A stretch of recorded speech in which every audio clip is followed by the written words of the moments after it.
Bonjour paysans et paysannes de Côte d'Ivoire, bonjour paysans et paysannes d'Afrique. Je suis Marcel Tia, président du Conseil national des syndicats agricoles de Côte d'Ivoire, le CONASACI, et membre du Conseil de gestion des générations Bristatus, chargé des coopératives agricoles en Afrique.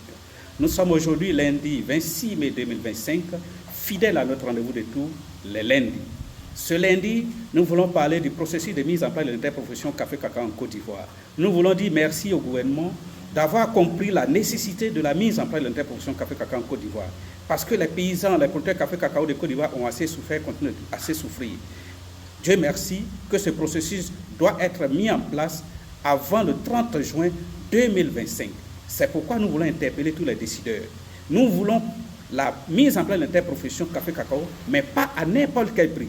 Nous souhaiterons et nous voulons que cette interprofession soit dirigée par un Ivoirien.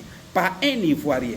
Tous ceux qui font le cacao-café de Côte d'Ivoire sont libres de travailler, mais tout le monde n'est pas libre, n'a pas l'autorisation, la possibilité de diriger la filière café-cacao. Parce que le café-cacao, ce sont nos deux produits de souveraineté de la Côte d'Ivoire. Il s'agit de la souveraineté de la Côte d'Ivoire, ça ne peut pas être confié à n'importe qui, ça ne peut être confié qu'à un Ivoirien, un sachant, et celui qui a la capacité de réunir tout le monde aujourd'hui. Aujourd'hui, nous tenons à nous prononcer. Pour le moment, nous tous, les producteurs café-cacao de Côte d'Ivoire, nous avons un seul leader. Le seul leader que nous tous nous soutenons aujourd'hui, il s'appelle M. Alfred Débat.